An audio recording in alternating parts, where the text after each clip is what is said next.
សម្រាប់វីដេអូនេះគឺមកឆ្លើយទៅជាមួយនឹងសំណួរបងអូនស្រីក៏ដូចជាសំណួរបងដែលគាត់ធ្លាប់សួរខ្ញុំច្រើនដែរគាត់សួរថាតើធ្វើម៉េចឬក៏មានវិធីសាស្ត្រអីដើម្បីប្រឡាក់ឆ្អឹងជំនីគោឲ្យផុយឆ្ងាញ់សម្រាប់ពាក្យថាផុយឆ្ងាញ់វាមានពីររឿងបងប្អូនណាសម្រាប់ឆ្អឹងជំនីគោគឺបើផុយហើយនឹងឆ្ងាញ់សម្រាប់ផុយជាទូទៅតាមចំណង់ចំណូលចិត្តបងប្អូនដែលមានកូនតូចឬក៏ចង់បានផុយហ្មងខ្ញុំមានវិធីសាស្ត្រនោះគឺយើងអាចដាក់ជាមួយនឹងរសជាតិរៀងជូរដូចជាវិធីសាស្ត្របែបធម្មជាតិទេណាបងប្អូនដាក់ម្នាស់ដាក់ជាមួយនឹងផ្លែស្ពឺឬក៏ដាក់ជាមួយនឹងម្កាក់ក៏បានដែរសម្រាប់ធ្វើឲ្យផុយប៉ុន្តែផុយហ្នឹងសូមបញ្ជាក់ថានៅពេលដែលយើងដាក់កាន់តែច្រើនកាន់តែផុយហើយផុយហ្នឹងគឺផុយតែផ្នែកសាច់ទេបងប្អូនផ្នែកបរិមាណឡើងខ្លាញ់ហើយនឹងសរសៃគឺអត់ផុយទេហើយបើសួរថាឆ្ងាញ់អត់សម្រាប់បងប្អូនដែលគាត់ត្រូវការផុយគឺផុយប៉ុន្តែបើថាឆ្ងាញ់ទៅតាមចំណង់ចំណូលចិត្តហើយសម្រាប់មួយទៀតនោះបើសិនជាបងប្អូនដែលគាត់ចូលចិត្តរសជាតិបែបឆ្អឹងជំនីគោរៀងស្វិតតិចៗណាបងប្អូនការដែលយើងធ្វើឲ្យឆ្ងាញ់ហ្មងសម្រាប់ឆ្អឹងជំនីគោប្រឡាក់គ្រឿងនេះគឺប្រឡាក់ឲ្យដិតគ្រឿងឆ្ងាញ់កាន់តែឆ្ងាញ់ណាបងប្អូនព្រោះយើងអត់សូវតម្រូវប្រឡាក់មួយទឹកជ្រលក់ទេគឺយើងប្រឡាក់ទាល់តែដិតគ្រឿងហើយសម្រាប់គ្រឿងនោះកាន់តែហឹរកាន់តែឆ្ងាញ់ហ្នឹងបងប្អូនចូលចិត្តមួយអាជាហើយមួយទៀតយើងជ្រើសយកឆ្អឹងជំនីគោផ្នែកខាងខ្ចីឬក៏ឆ្អឹងជំនីគោខ្ចី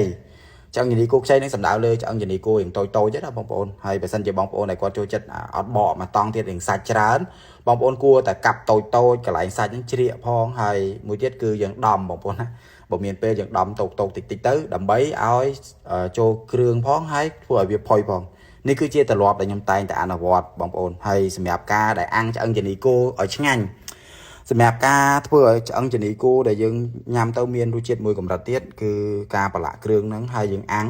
ហើយអាំងគឺអាំងកុំឲ្យកកខ្លាញ់នោះគឺវិធីសាស្ត្រគឺយើងអាំងភ្លាមញ៉ាំភ្លាមបងប្អូនឆ្អឹងជំនីគោរៀងកកខ្លាញ់ហ្នឹងបងប្អូនហើយបើអត់ខ្លាញ់គឺស្វិតអញ្ចឹងបើសិនជាយើងយកផ្នែកខាងខ្លាញ់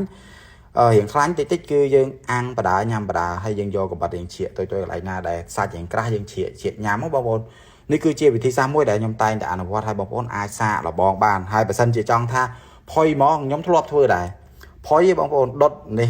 ផុយខ្លាំងហ្មងហើយខ្ញុំធ្លាប់តេស្តនេះបងខ្ញុំធ្វើតេស្តជាវីដេអូធ្វើតេស្តបងប្អូនអាចចូលទៅមើលនៅក្នុង comment បានខ្ញុំដាក់ link វីដេអូហ្នឹងផុយតែម្ដងបងប្អូននេះគឺយើងដុតក្របធុងប៉ោតឬក៏ក្របធុងសាំងអីណាដុត4ម៉ោងភ្លើងតិច slow cook នេះ